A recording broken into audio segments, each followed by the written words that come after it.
ಜನರಿಗೆ super bike ಯಾವ್ದು, sports touring bike ಯಾವ್ದು ಅನ್ನೋ ಎಜುಕೇಶನ್ ಕೊಡ್ಬೇಕು ನಾವು. ಮೋಸ್ಟ್ಲಿ ಇದಕ್ಕೆ ಯೂಟ್ಯೂಬ್ ಒಂದು ಮೇನ್ ರೀಸನ್ ಅಂತ ಅನ್ಸುತ್ತೆ. ಏನಕ್ಕೆ ಅಂದ್ರೆ ನಮ್ ದೇಶದಲ್ಲಿ ಯೂಟ್ಯೂಬರ್ಸ್ ಗಳು ಸೂಪರ್ ಬೈಕ್ ನ ತಗೊಂಡೆ ಅಂತ ಫ್ಲೆಕ್ಸ್ ಮಾಡಿ ತಗೊಂಡ್ಮೇಲೆ ಒಂದಷ್ಟು ಸ್ಪೀಡ್ ಹೊಡೆದು ಅದನ್ನ ಸೇಲ್ ಮಾಡಿ ಇನ್ನೊಂದು ಸೂಪರ್ ಬೈಕ್ ನ ತಗೊಂಡು ಅದೇ ಸರ್ಕಸ್ ನ ಕಂಟಿನ್ಯೂ ಮಾಡ್ತಾ ಇರ್ತಾರೆ. ಇದನ್ನ ನೋಡೋರ್ ತಲೆನಲ್ಲೂ ಕೂಡ ಅದೇ ಕೂತ್ಬಿಟ್ಟಿರುತ್ತೆ. ಹುಡುಗರು ಕಾಸಿರೋರು ಚೇಂಜ್ ಮಾಡಿ ಗಾಡಿಗಳನ್ನ ತಗೋತಾ ಇರ್ತಾರೆ, ನಮ್ ಕೈಲಿ ಆಗೋದಿಲ್ಲ ಅಂತ. ನಾನು ಹೇಳ್ತೀನಿ ಕೇಳಿ, ನಿಜವಾಗ್ಲೂ ಕಾಸಿರೋರು ಯಾರು ಅಂದ್ರೆ ಒಂದು ಗಾಡಿನ ಕಷ್ಟಪಟ್ಟು ತಗೊಂಡು ಆ ಗಾಡಿ ಮೇಂಟೈನ್ ಮಾಡಕ್ಕೆ ವರ್ಷ ಪೂರ್ತಿ ಕೂಡಿಟ್ಟಿರೋ ದುಡ್ಡಲ್ಲಿ ಒಂದಷ್ಟು ಸೇವ್ ಮಾಡಿ ಎಷ್ಟು ವರ್ಷ ಆಗುತ್ತೆ ಅಷ್ಟು ವರ್ಷ ಅದನ್ನ ಇಟ್ಕೊಳ್ಳೋ.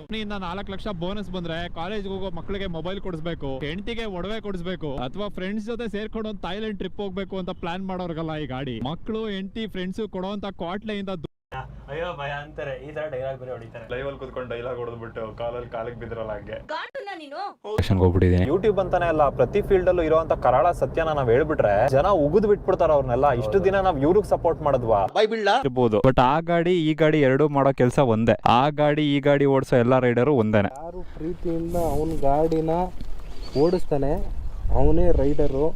ಅದರಲ್ಲಿ ದೊಡ್ಡ ರೈಡರು, ಚಿಕ್ಕ ರೈಡರು, ದೊಡ್ಡ ಮೋಟೋ ಬ್ಲಾಗರು, ಚಿಕ್ಕ ಮೋಟೋ ಯಾವುದು ಇಲ್ಲ. ಬರ್ತಾನೆ ಫೀಲ್ಡ್ಗೆ, ಒಬ್ಬನ್ ಮೀರ್ದವನ್ ಒಬ್ಬನ್ ಇರ್ತಾನೆ. ಈ ರಿಯಾಲಿಟಿ ಗೊತ್ತಿರ್ಬೇಕಲ್ಲ. ಏನ್ ಎಲಿಪ್ಯಾಡ್ ಅಲ್ಲಿ ನಿಲ್ಸ್ಬಿಟ್ರಿ? ಸಿನ್ಸ್ 19 ಯಾಕೆ ಮದ್ವೆ ಆಗ್ಬಾರ್ದು ನೀವು? ಬ್ರೋ ಮದ್ವೆ ಆಕ್ಚುಲಿ ಪ್ಲಾನ್ ಇದೆ, ಬಟ್ ಕಾಂಟೆಂಟ್ ಕ್ರಿಯೇಟರ್ ನ ಹುಡುಕ್ತಾ ಇದೀನಿ ಬ್ರೋ. ಅವಳನ್ನ ಯೂಟ್ಯೂಬ್ ಇಳಿಸ್ಬಿಟ್ಟು ಕಾಸು ಮಾಡ್ಕೋಬಹುದಲ್ಲ ಬ್ರೋ. ಕಾಂಟೆಂಟ್ ಕ್ರಿಯೇಟರ್ ಆಗೋದಕ್ಕಿಂತ ಯಾವ್ದಾದ್ರು ಕಾಸು ಇಟ್ಟಿರೋರು ಮಗಳನ್ನ ಮದ್ವೆ ಆಗ್ಬಿಟ್ರೆ ಜನ ಮಾತಾಡ್ಕೊಬಿಡ್ತಾರಲ್ಲ ಬ್ರೋ, ಮಾವನ್ ದುಡ್ಡಲ್ಲಿ ಶೋಕಿ ಮಾಡ್ತಿದ್ಯಾ ಅಂತ.